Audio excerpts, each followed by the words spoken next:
and they made me come in at 8 and get off at 5, one of those kind of jobs, and 2 15-minute breaks, and like, I think maybe an hour for lunch. I felt like I was in a prison.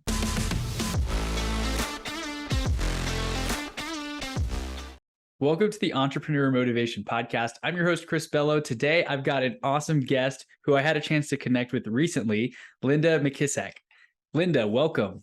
Thank you. Happy to be here, Chris. It's awesome to have you here. And for those listening, there's a really cool bio, but I'll just do the quick version, and I want to hear it from you as well. But you're an entrepreneur, a best-selling author, a business coach, a trainer, and a highly regarded speaker.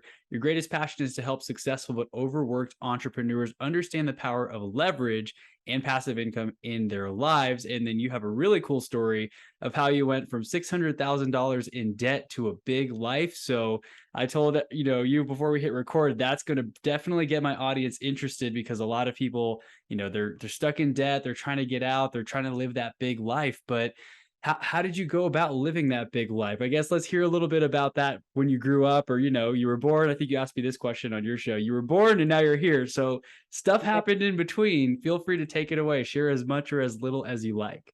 Okay. Yeah, I'll go back a bit. I actually grew up in a very dysfunctional family.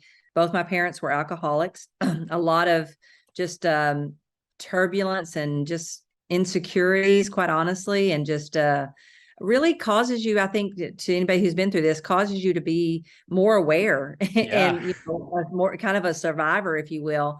And I always say, and I say this about the debt that we got into, and I say this about my childhood that I was born into. I believe that the worst things that in life that happen to you can ultimately be the best things that ever happened for you, if you give them long enough and you look for lessons in them. So I always say, my goal is to be a great parent, a great mom, because I learned what it was like to not have those kind of relationships in my life, not to have good parents not that they weren't good people. They just, for whatever reason, and who knows, just kind of just didn't figure it out. Right. And so didn't get it in time. So I think even growing up like that, I think some of the blessings that I got from my childhood was, my dad was in tear down construction. And so my brothers and I were loaded up on Saturday mornings and we were taken to the job site. And I always had the non-sexy jobs, like not on top of a roof, which I definitely desperately wanted to be on top of the roof. I thought that was the coolest job. But I would, be down and have to clean brick or, pull nails or whatever we were trying to do, whatever job we were trying to do. Mm-hmm. And I hated it at the time, but I'm going to tell you, I really feel like that instilled a work ethic that I so appreciate today. So again, I think anything happens to us in life, no matter where anybody that's out there listening is, there is lessons. If we just don't quit and roll up everything and blame everything on whatever just happened, I think there's a great opportunity for us to get the lessons out of it and then go even farther in life. Fast forward, went through the foster care system, eventually got out to graduate high school, living with one of my sisters, who is like my best friend, my everything, because she only got to get an 8th grade education. Mm-hmm. She had to take on the responsibilities of the rest of the family. So now I spend my time, trying to make her life better and doing cool things with her, because we have been so successful, which gives me such joy to be able to do that. But eventually graduated from high school with her and got married real quickly, didn't go to college. I always like to say nobody in my family went to college. So college wasn't even something that entered my mind, because I didn't see any role models that did that. Right.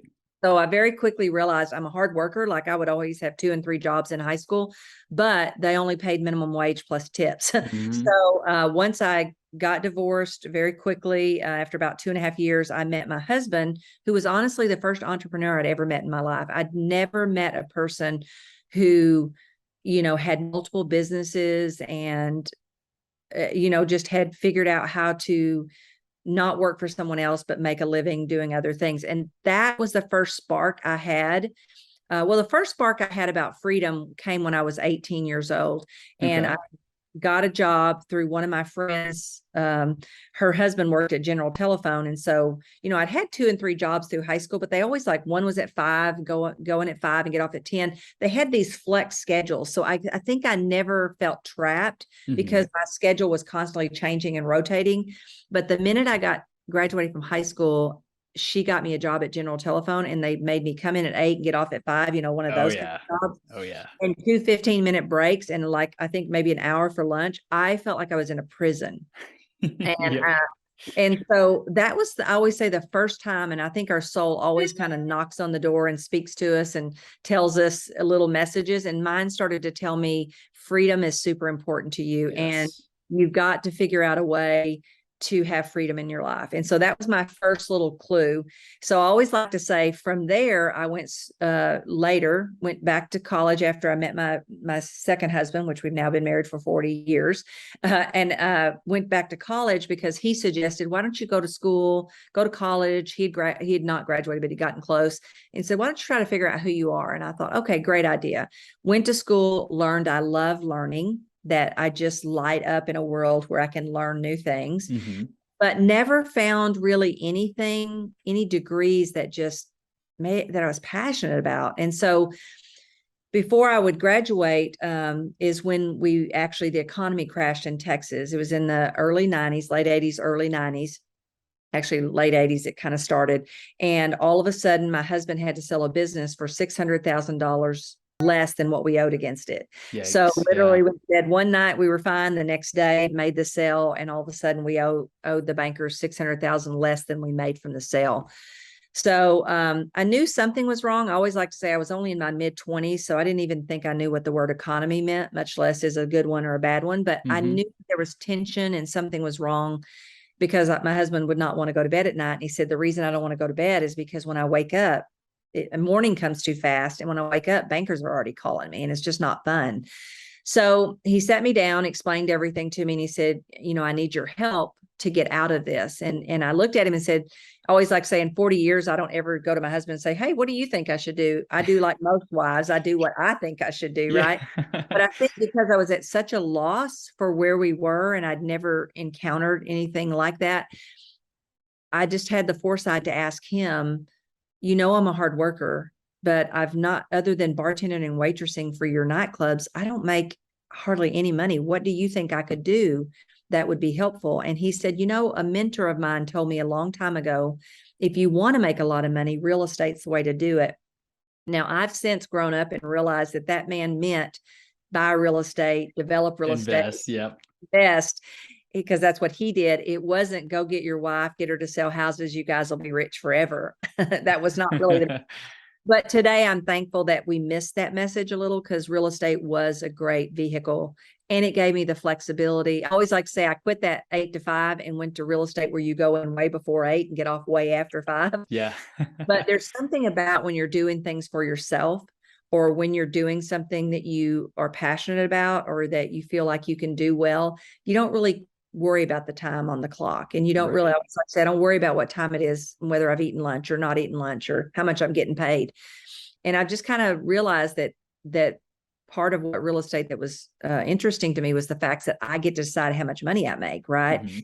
And so we saw real estate as a vehicle to make cash flow, but we very quickly started reading books and trying to figure out who are the people that when economies crash, they don't lose everything. Because the pain of this was so great. I always like to say it's never marriage enriching. You don't say, hey, honey, how was your day? You say, what are we going to do about money? We've downgraded the car. We're living on as little as we possibly can. What are we going to do? Right. And so, but the good news is real estate was a good vehicle, because I could work a lot and I could figure out how to make sales and then get back on our feet. And so what we did was we read all the books. Robert Kiyosaki's Cash Flow Quadrant was probably the most impactful. We just read everything we possibly could around money and wealth. And so what we discovered was all the people that were wealthy, if you saw Robert Kiyosaki's Quadrant, they didn't get their money from being self-employed or an employee. They got their money from being a business owner or a investor. We knew that our number one goal was to get as much money coming in from those other two things, businesses and investments. And you can imagine businesses were not the top of our list, since we had just sold one for way less than what we owed against it. And so that left real estate investing or stocks. And we didn't choose stocks because neither one of us were interested in learning it. And we saw everybody lose everything that were speculators. And so we didn't want to be a speculator. So that put us on one path. And while we were paying, the good news about that time period is savings and loans crashed, real estate and oil and gas all crashed in Texas, Oklahoma, and Arkansas. So everybody was in a mess. Mm-hmm. And so when everybody's in a mess, they'll start to look for ways that you can get out of that. And so what happened was we actually had the bank start coming to us and say, look, we've got auditors coming on this day. If you'll scrape up 30 cents on a dollar, we'll knock this note away. And so that really became our plan, just to knock it all back. And I think it took us about a five year or so period to get all that done. And we just lived way below our means and took every bit of money we can to pay off the people that had loaned us money, because we didn't want to file bankruptcy and we didn't want to not pay those people. Right. In the meantime, we got excited about real estate investing, and I found our first deal that we could make like $15,000 off of, and came home all excited. And my husband said, that's great, but where in the world are we going to get the money? And nobody's going to loan us any money right now. Right. So I went to a builder and I just said, hey, Lou, I know you trust me and I trust you, and we've worked together for the last few years. I found this property. I can't buy it. I'll throw my commission in. Would you partner with me? And he said yes. And he did it on the first 3 deals that we did. And so we were off and running then on real estate investing.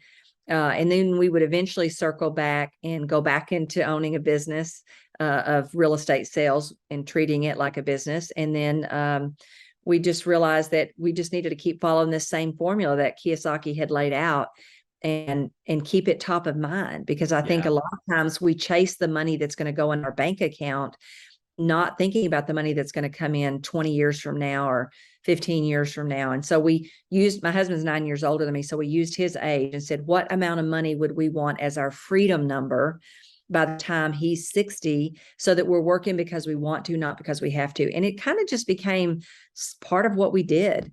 Yeah. We always said we were very cash poor for so much of our life, because every single extra penny we had went into buying some kind of asset or something. And then what happens is, as you know, that begins to multiply and just take on a life of its own. And I think, the first thing has to happen is, what is your freedom number? And why is that important to you? I've done a couple of interviews today. I have a couple of podcasts myself and did a couple of interviews today. And it just always pains me when people say, well, I kind of just okay with doing what I'm doing, and I'm thinking, yeah, but you're not prepared for any of life's unexpecteds. And you may not always feel this way. You've been doing it for a few years. Give yourself 20 and see how you feel having to do it. Right. Yep. And so I think as soon as possible, if people can get that in their mind, that they need a freedom number, for no other reason, money you could give away and do some amazing things with, or you could work because you want to, not because you have to, which changes the whole dynamics of everything. Or you may have a few life unexpecteds, like your parents get older and honestly, they didn't prepare to live as long as they're going to live. And so you're going to have to be able to pitch in and help in those areas. And so it kind of became a passion to help people figure out how, like my purpose says, to create leverage and passive income so that they've got freedom. And leverage comes in, you and I have a favorite topic of delegation and things like that. Leverage can come in everything: money, relationships, time, all those things. And so that just became a life purpose for me, to figure out how to create it for myself and then teach other people how I did it so that they could do it also. That's awesome. So whenever you talk about a freedom number, is that a mix of money in the bank or mostly passive income through rentals or investments? Is that kind of what you talk about, is what do you need to live and how much do you have to make on a monthly basis? Yeah, it's more of a passive number now, of course, now because things multiply and because of compounding and all those other things.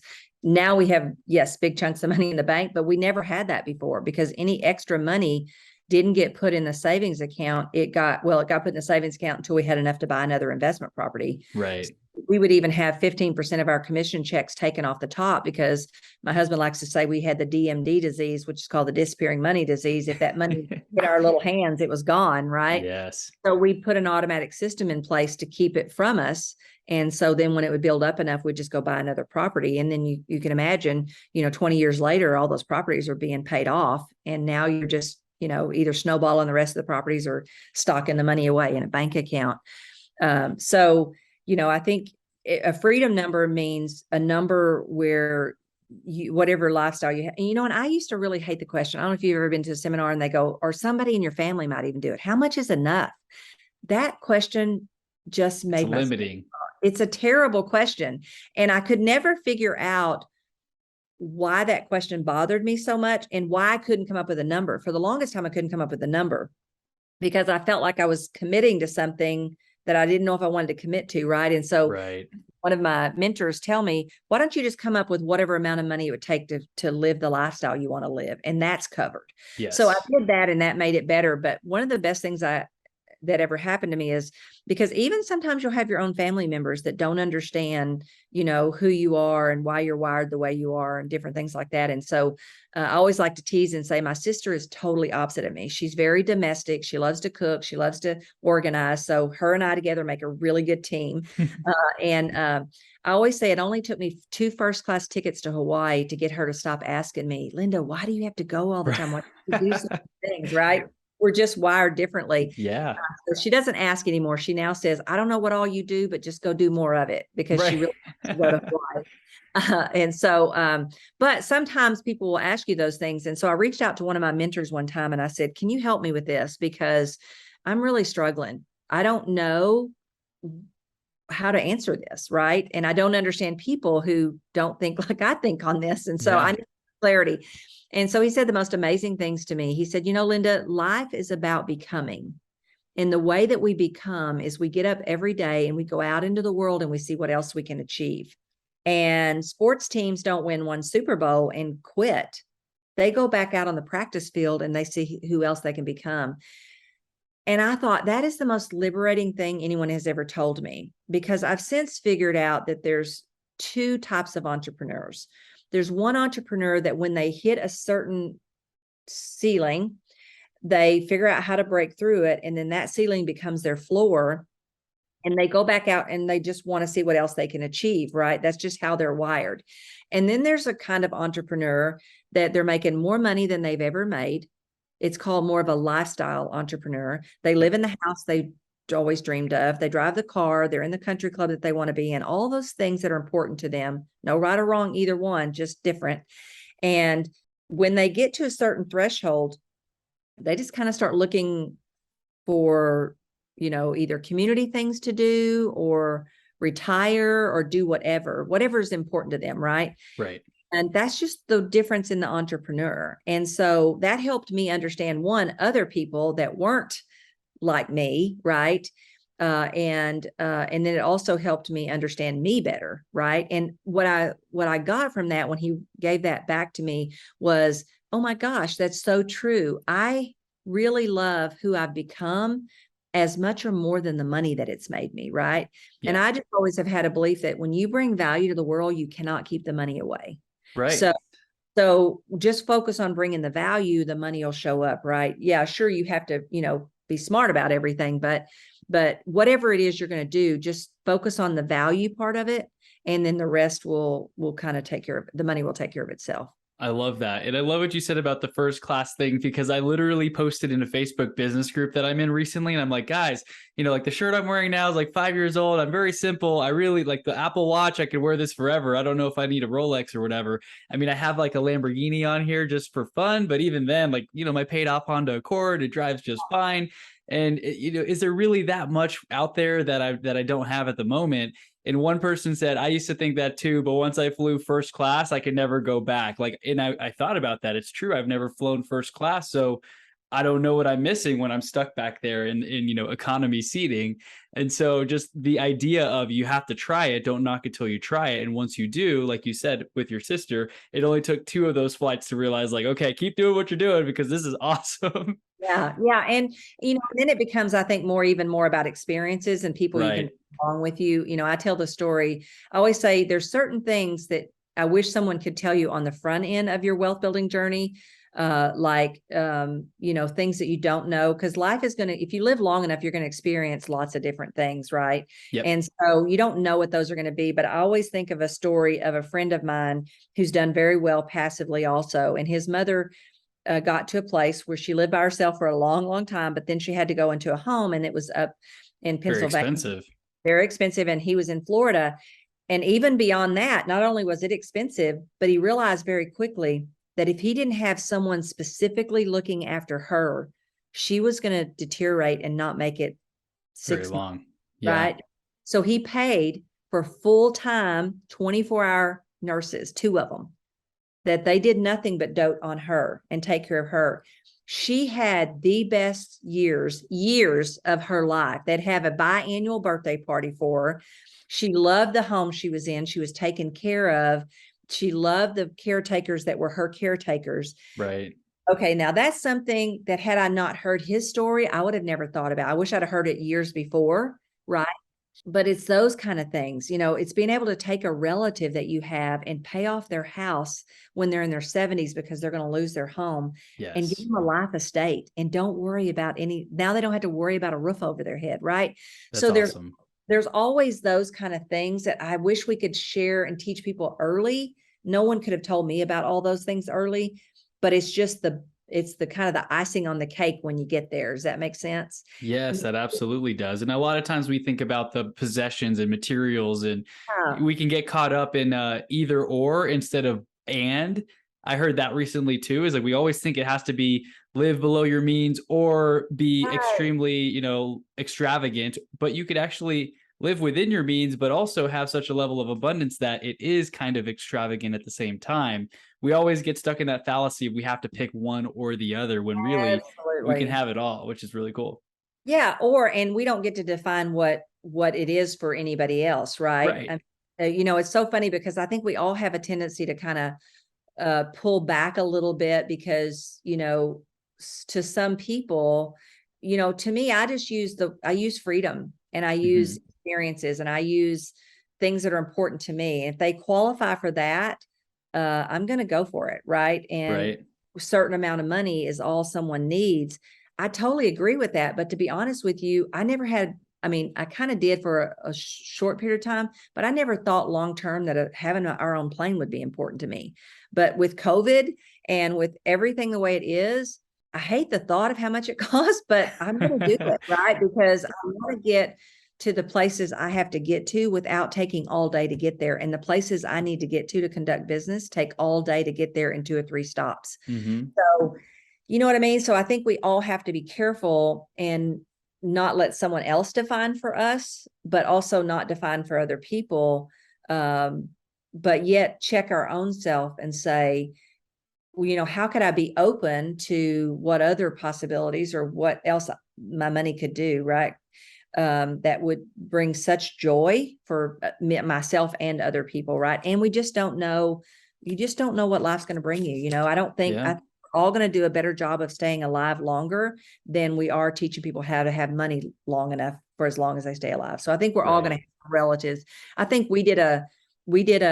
I always say I'm going to keep it here and I don't have it, but we did a survey in our hold book, and they followed 100 people around for 40 years of their career. And what they discovered is 1 was wealthy, 4 were financially secure, 30 something were 50 something, 30 something were working because they had to, not because they wanted to, 50 something had passed away. And then a certain number was dependent on their family and relatives. I don't know why I can never remember that quote, but it stuck with me. Yeah.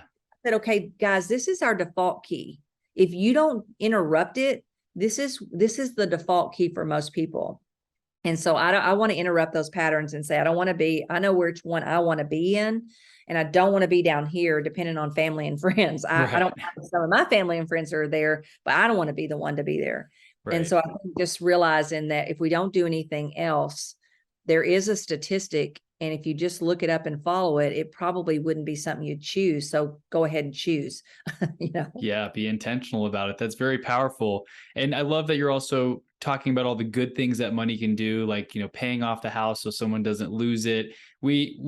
I guess maybe some of the younger generation will sometimes be selfish, like, well, I don't have any kids. My dog's got some dog toys, what else Yeah. could I need? But if you can think about helping other people, or even like my aging parents when they need help, and being able to put them up somewhere where they don't have someone who's barely looking after them, right? I'm sure I Right. hear horror stories, we do all the Oh, time, of terrible assisted living facilities and conditions. And people being neglected, or even babysitters, whether it's babies or, assisted living. We Right. want to be able to afford, the best of the best for others. So that's a really nice shift to put it on to helping others, so that we can be more motivated to earn that next level in our lives, to help others in our lives that we care about. Yeah. It's crazy. But I think we all, and we all have a financial thermostat. Yes. And part of, I think, what growth people have to do is they have to learn to raise that thermostat, because depending on how you grew up and what your parents believed and all that stuff, I've seen people really struggle, because in their mind, their limiting belief about money and having it is just what continually holds them back. Yes. It's almost like a chain that they can't clip off and let go of, right? For whatever reason. Yeah. How would you recommend to raise your thermostat? I know, obviously, surrounding yourself with the right people at a higher level. Did you join masterminds or business coaching groups? Can you talk a little bit about that on your journey? Oh yeah, for sure. I mean, I can't remember when someone gave me the first self-help book, but it was a game changer. And when I started listening to people like Brian Tracy, Jim Rohn, Mark Victor Hansen, Mm-hmm. Zig Ziglar, people like that, they totally shifted my complete thinking, right? Because, no one had ever taught me to think like that. No one had ever, shown me someone who had come from terrible circumstances to achieve whatever they wanted to achieve. And so I think, one, just getting around other people, that you can hear their stories and you can see your own self in. No one can make anyone do anything. What we really get to do is get someone self-discover. And Yes. so the ways to do that is great stories where they can see themselves, great questions that make people think at a deeper level, and then experientially. So just like if you hung around other people and you saw their life, just like I'm sure we've seen a lot of people that we wouldn't want their life. Right. Like, I don't want that. But there's also probably somebody out there that you think, man, I've never really thought about flying first class. That's pretty awesome. Yeah, I Yeah. bet my family would love that. We just took 12 of us to Hawaii first class. And, we had to think about it for a little bit, not because we didn't have the money to do it, but it's like, what do we do here? And then we just said, look, it's been 3 years since we've been on a family vacation. Going to Hawaii in the back of the plane is very grueling. You can do Right. it, but we had toddlers and all that. And I thought, yeah, let's just put everybody up first, Yeah. And so it was a great experience, right? And I always say that people don't remember the gift you gave them last year, but they'll remember a trip that you all went Absolutely. on and did and things like that. So I switched it quite a few years ago and said, look, I just want to be able to use the money for experiences Mm-hmm. and memories that will stay with us for way, way longer than whatever material thing I would give someone. Yes, it reminds me of that quote where people will remember how you made them feel, the Maya Angelou quote. Yeah. And Yeah. the experience, that is really cool. I mean, if you're having a 5-star experience or eating at a very nice restaurant, it does take money to have those types of experiences. And they are experiences that are not permanent. Like, you don't really leave the restaurant with anything other than maybe a full belly and a Yeah. couple too many drinks sometimes. But if you can actually give people those experiences, those memories last forever. I recall a time where I worked in the Middle East. I think we talked about this briefly on your show. And my dad had an old friend there who lived there with his family, was a business owner. And I didn't know who the guy was. I'm like, I have no idea who anyone out here is. So let me just reach out and say, hey, I'm Trevor Bello's son. I just wanted to connect. Didn't know that they were pretty wealthy and well off. And I had a taste of that experience of, lunch and dinner and order whatever you want. And let's try these 4 bottles of wine and don't even look at the prices type thing. And it gave me that taste of, I'm not a golfer, but it's kind of nice to be on the golf course, just eating there, having a membership, having access to those things. And you're right. I do remember those experiences. I remember some of the food that I ate. And this was years ago, 2014, right? Yeah. Here we are in 2022. And I still remember those things because they were memories and experiences. So this has been a very enlightening conversation, because I too struggle with that personally. I'm sure many in my audience can relate of, Yeah. man, I don't really have an expensive, taste or anything. I don't need Gucci shoes or anything like that, but I'd love to be able to help other people retire, family members who are about to lose their house, like pay down the rest of it. That would be amazing. Yeah. Yeah. Well, and again, that's the kind of thing that nobody can share with you or there's no other way to get that feeling than Yeah. to be in a position where you can help someone in that way. Right. And Right. so, yeah, and again, I think all of us have limiting beliefs. I'm going to tell you, I think I always say this to everybody: don't compare your insides to everybody else's outsides, So because we good. all have limiting beliefs. The Hmm. trick is, how's that belief working for me? And am I getting where I just have this big thing. I just don't want to leave here and have regrets and wonder who could I have become, or Right. what could I have accomplished? Because if you read the book by Bonnie Ware, The Five Regrets of the Dying, the number Hmm. one regret she learned as a hospice person was that people died wishing they had lived a life that was true to themselves, not one that was just decided by someone else. And that just all those kind of things stick with me. Yeah. I It's don't even, powerful. but I remember my own mother when she passed away. She brought the whole family together, and she had regrets, and she expressed those regrets. And I just made a a stance and said, I'm not going to, I mean, I'm sure I'm probably maybe going to have one or two or some, but I'm going to do my best to not have any regrets. And I'm going to try to come from a place of abundance. I'm going to try to come from a place of giving, and just worry about focus on whatever value I'm supposed to be giving people. How do I just give that plus some, Hmm. and everything else will kind of take care of itself. And I've just found that to be really, really true. And so I think, you just got to ask yourself, who am I? Am I somebody who, thinks I don't want to leave here with regrets? I want to see what's possible and what I could achieve. And then I always say this: what would you tell your kids? Right. Not very many people would say to your kids, you know what? Don't go for it. You don't need that much. Don't worry about it. Just, Right. you're fine.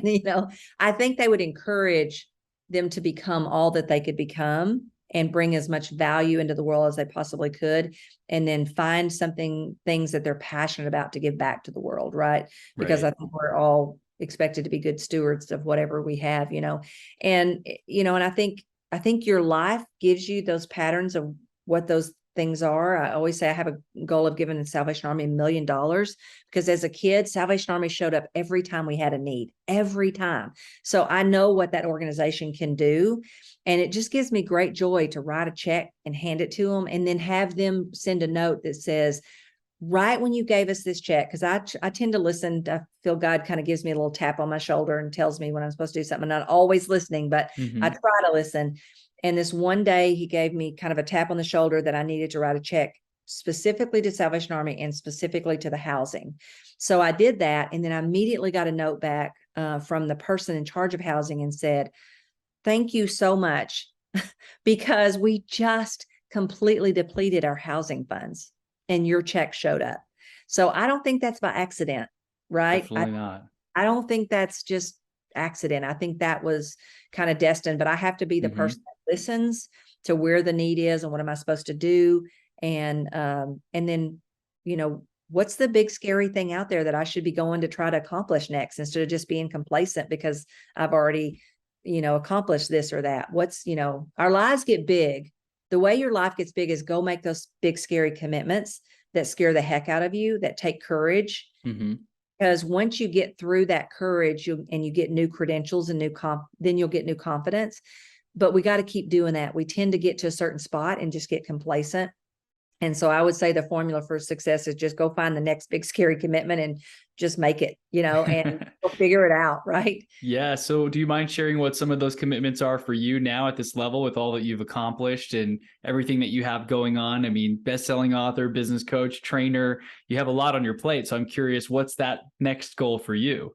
Yeah. Well, I'll tell you one recently that it's actually been a little while now, but when I first heard this from one of my mentors, I realized that, gosh, this is how my life has gotten big. When we were in debt, we went ahead and bought investment properties. That was very scary. When I went into real estate, I eventually hired my first assistant when nobody had assistants. Eventually, I turned my business over to my brother-in-law to go start some other businesses. That was scary because that had been my baby for 12 years. Hmm. And now I'm going to turn it over to someone who hasn't done the business that long, but I'm going to hope that he keeps it going. And then later, fast forward, after him running it for us for 20 years, I made the big scary commitment to go ahead and let that go and sell it to him, even though, that was kind of always my fallback if I had to. Right. And then one day there was an opportunity, and I own a region for my company. And there was an opportunity to buy a market center that needed to be turned around. Well, the more successful you get, the more you worry about, what if I fail and people see me fail? Right. And what if I don't turn this market center around? I'm trying to teach all these other people how to do it, and all of a sudden I can't do it. Mm-hmm. But I went ahead and made the commitment because I realized, okay, you'll figure it out. You always do, right? Yeah. And so I think, you're always going to have that kind of stuff come up. And so for me now, it's deciding, well, our newest thing is all the online world. Right. When you put material or anything out in the world, you have a chance for people to say, not good, don't like it, whatever. And so Mm-hmm. I think it needs confidence to do those courage to do those kind of things, right? So Yes. doing the online programs that we're doing, you just kind of hold your breath and go, I know this is good. I believe it's good, but until somebody else validates it's good, I'm going to be freaking out that it's not. Right. So, and we're always looking for I stay in the realm of real estate. We don't move over. Like, Mm-hmm. I think we've been approached a few times about a couple of things. We would probably do something outside the real estate world if we really believed in the person. Yes. Other than that, we stay in our lane. We're either doing more market centers, we're investing in vacation rentals, single family homes, office buildings. We just recently bought an office building in Iowa that we've not even looked at, so, we just continue to do more of the same things in our lane. But I think the more successful you get, the more chance you have to think, oh, what if I fail? The fall is much Right. greater than when I was way down there Right. when the ground was real close. Now, you're like, oh crap. That's funny. I've heard a few people talk about that. Once they achieve a certain level of success, they're actually more afraid to lose it all because now they've had a taste of how that is, versus when you're so close to the ground, like you said, like, whatever, I lose my house, I'm already sleeping on a floor mattress or something, right? When you're at rock bottom Yeah. type thing. Yeah. And I don't think it's so much I worry about losing everything, because I really do feel like I would know how to go back out and make it even Yeah. better. I think Get it I just back. worry about the fact of failing, period. Yeah. Or even like the perception and then the self-doubt Yes. again, like, oh gosh, do I really have it, or was I lucky? Right. Yeah, that I'm and the people I'm leading, and what would that do? Mm-hmm. If I'm here, I'm trying to teach them to do what to do, and then all of a sudden I try it and I don't succeed at it, right? Right. But yeah, I think you got one of my coaches is Dan Sullivan, and I'm in his strategic coach program, and one of the things he says is that when people stop taking fear out of their life, they tell the universe it's time for them to die, right? And if you think Right. about the older person, their life kind of gets smaller and smaller in a smaller box as they get older. They stop driving, they stop doing things. Mm-hmm. And so I never want to take that fear out of my life. I want that good, healthy balance of not constantly be terrified, but Yeah. have good, healthy fear, because, that's honestly, that's where the fun is when you're trying to figure stuff out. I don't like Right. it mundane and same old thing and monotony. I'll usually just turn that over to somebody else and go find. But yeah, I think just having the confidence to go find those big, scary commitments, the next one that's right in front of you, whether it's investing in real estate, whether it's starting your own business, whether it's, hiring people, whatever that next thing is, everybody out there will know what their next thing is. Just know that if you really want a big life, you're going to have to say yes more to those scary commitments than you say no. 100%. And that's very powerful, just to hear that you said you were leaning into things that scared you every step of the way, like investing when you still had the debt to pay off, and, hiring an assistant when no one had an assistant. So leaning into that uncomfortable feeling that's just outside your comfort zone, that's where all the growth happens. Because you're right. If you're just doing all the things that are easy, that you're comfortable with, and that, you may not be ever in that next level, because you're not stretching yourself. You're kind of just staying stagnant, and complacent is the word you said. I think that's a really good word for it. You're just standing still, right? Yeah. Well, and actually, you're probably moving backwards because the world is Right. moving forward, right? But Yeah. you think you're kind of staying But stagnant, you're and really moving back.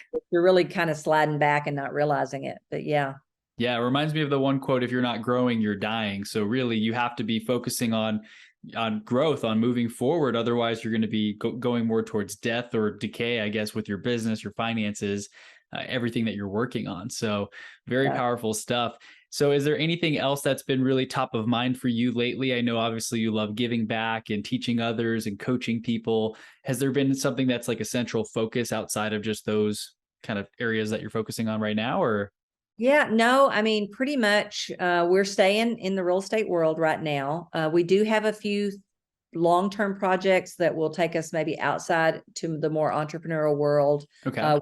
When we create our investing course, that'll be next on the docket, and our vacation rental program that we're going to teach people how to do that, because we've been pretty successful at that, and we just keep growing that business. So I find that's a topic people really like.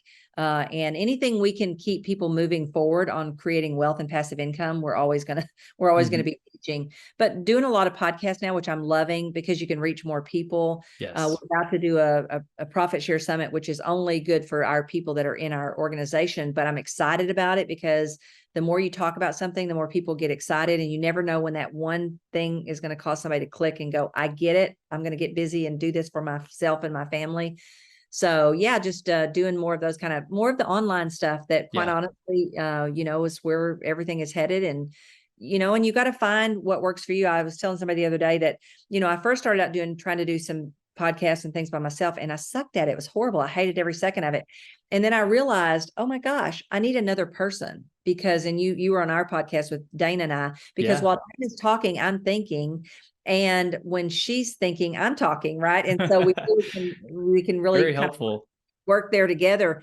And I just realized, okay, Linda, it's not that this is impossible to do it. It's just the way you're trying to do it isn't working. So, so if you need validity and influence, and that social media and things like that are things to do, keep working at it till something fits, right? If you don't like it yourself, get a co-host with you, and just figure out, what works for you. But we're just trying to stay up with the world, right? Where's everything going, and how do we keep serving and helping other people get what we think is one of the most important messages any entrepreneur can get? Because I don't care what the entrepreneur does for cash flow, someday that could either stop, or they just don't want to do it anymore. And you got to have options. Yeah, options are really what the goal is, because if you have the option to work and you don't have to work, I think that's what every entrepreneur is trying to get to. But very powerful. I know we talked about that briefly on your show as well, that just podcasting is a great way to reach people, different audiences. You can be showing up in people's earbuds while you are sleeping, or they might be on the other side of the world listening to us at the gym right now as we speak. Maybe someone's listening. Well, yeah, there definitely are people listening to our older previous episodes, which enables us to kind of reach more people and scale ourselves up, instead of just having to do one-on-one conversations forever, or just speaking in, conferences and things like that alone. We can combine everything, and it all really blends together nicely. Yeah. Yeah. Love it. Yeah. Well, and you're doing great things too. I love your topic. Thank you. Yours was one of our best episodes. People loved it, got great comments and feedback from it. So keep doing what you're doing. The world needs more of what you're telling the world also about leverage and systems and all the things. We made great notes and great progress with our stuff just from you being on our show. So we learned from you. That's really great to hear. I actually was just listening to that today at the gym. I was like, oh, I want to give myself feedback on. I can't listen to myself. I just want to give myself feedback, like, I didn't really answer that question as good as I could have, or I rambled too long. Just note to self for the next time. But I love how you guys were so interested in hearing my systems and the email list and growing everything. And, invite's always open. If you have any questions on how any of those things work, feel free to reach out. Because these conversations are how we learn. You may share something that I'm like, wow, I didn't know that, like the profit share thing. I need to actually look into that now. I've been in real estate for a few years. And so that is now on my radar, and I can go focus on adding that into my current systems and everything that I'm doing. And then if I shared something that you find helpful, like the Calendly link, for example, like hopefully that has cleared up a lot of the scheduling things, and you're just, wow, I'm getting bookings left and right now. These little nuggets go such a long way. Yeah, absolutely. They really do. Well, Linda, it has been an awesome conversation. Is there any question that I should have asked you that I didn't ask, or are there any last takeaways that you'd like to share with the audience? I think you did a really good job of all the questions. So I can't think of a question that you missed that was important to make sure the audience heard. I would just say, what if you could have a big life? What if you just took the limiting thoughts off of what your life could look like? We just did an interview earlier today on a guy that was an immigrant, and he really just made me rethink that you don't have to wait for something bad to happen to you to have that same kind of tenacity. He took the real estate exam 12 times. He passed on the 13th, but he had a language barrier. I mean, he had so many things stacked against him. And it just reminded me that he just was not going to give up. He decided he wasn't going to take the jobs that he would have been allowed to have, which is warehouses or serving or grocery stores or whatever. He was going to have a bigger life. And I just got reminded that every single person that ever listens to us has that same opportunity. Yes. So whatever's holding you back from that, if it's your own thoughts, if it's the way you were raised, or whatever, challenges you think you have, go find the people that can show you that they've overcome those challenges, and just say, what if I just let it be as big as it can be, not as big as I think it could be. Right. Just see what happens, and see how many lives you can touch, and just what the possibilities are. I think we sometimes we're so afraid of thinking bigger or going bigger, when really we should just do the things, read the books, learn the lessons, do the things, and let your life be as big as it can be, not as big as you think it should be. That's amazing. And it's so tough sometimes, because if we've only seen our reality, we don't know what that big life looks like for us, because we've never been there. Like the flying in first class, I'm not sure how comfortable the seats are, because I'm always stuck in the back, right? So it's until you start to get around it and surround yourself with people who can maybe give you a little bit of a taste, or like of that kind of lifestyle, that it becomes on your radar and you can start to actually live that bigger life. So I love that. What if I could live a big life? And everyone listening, make sure to think that way, and just think bigger, dream bigger, take more action. Linda, this has been an awesome conversation. Where can our audience go? Where's the best place to send them to connect with you, to follow you, to check out your podcasts? Probably just go to lindamckisack.com. Okay. It has all the podcasts on there. I have a podcast called Everything Life and Financial Freedom, Everything Life and Real Estate. And then we are also doing one that's specifically for KW people. It's called Profit Share Mastery Podcast. But just go to Linda McKissack. Everything will be there. And I was just going to say, Chris, one reason you might want to fly first class is I sit next to one of the authors of Rocket Fuel in first class. And so you might networking. get some amazing guests in first class. So just a 100%. Thought. Yeah. I guess even flying private, you wouldn't get that opportunity if you fly your own jet versus first class. But I can bring people with me, and that's another. So I have to figure out how to use that one differently than the other one. Yes. Absolutely. Absolutely. Well, this has been an awesome conversation, Linda. I'm very inspired, and also just reinvigorated to achieve more, to be able to give back to other people in my life that I care about as well. So I'm sure the audience can resonate with that. And thank you once again for your time. I look forward to staying in touch and following your journey. My pleasure. Thank you, Chris. Have a good one. Thank you. You too.